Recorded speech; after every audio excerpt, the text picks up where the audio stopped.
તો સુરત એસઓજીએ એમ્બરગ્રીસ સ્મગલિંગનું મોટું રેકેટ ઝડપી પાડ્યું છે.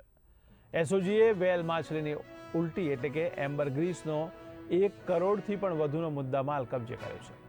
તો પોલીસે 1 કિલો 71 ગ્રામ એમ્બરગ્રીસ સાથે 3 આરોપીઓની ધરપકડ કરી, જેમાં અમરીશ મિશ્રા, સોનુ ઉર્ફે બબલુ ઉપાધ્યાય અને સંદીપ ઉપાધ્યાયનો સમાવેશ થાય છે. ત્યારે આ ત્રણેય આરોપી ડિંડોલીના આરજેડી બિઝનેસ પ્લાઝા 4 રસ્તા પાસેથી ઝડપાઈ ગયા છે.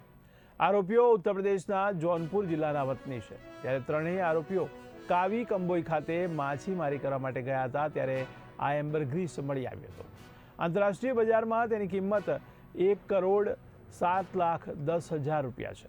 એમ્બરગ્રીસને ફ્લોટિંગ ગોલ્ડ પણ કહેવાય છે અને પરફ્યુમ ઉદ્યોગમાં વપરાય છે.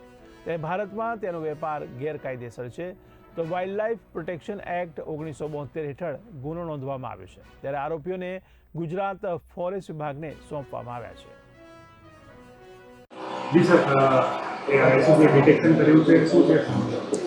એસઓજીએ 3 વ્યક્તિઓને ડિંડોલી વિસ્તારમાંથી પકડ્યા છે, જેમની પાસેથી માછલીની ઉલટી એટલે કે એમ્બરગ્રીસ એટલે કે ફ્લોટિંગ ગોલ્ડ ઝડપી પાડ્યું છે.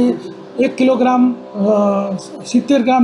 70 ગ્રામ જેટલું છે, જેની આંતરરાષ્ટ્રીય કિંમત 1 કરોડ 10,07,000 રૂપિયા થાય છે. આ એમ્બરગ્રીસનો ઉપયોગ જે છે અત્તર અને સૌંદર્ય પ્રસાધનોમાં થતો હોય છે.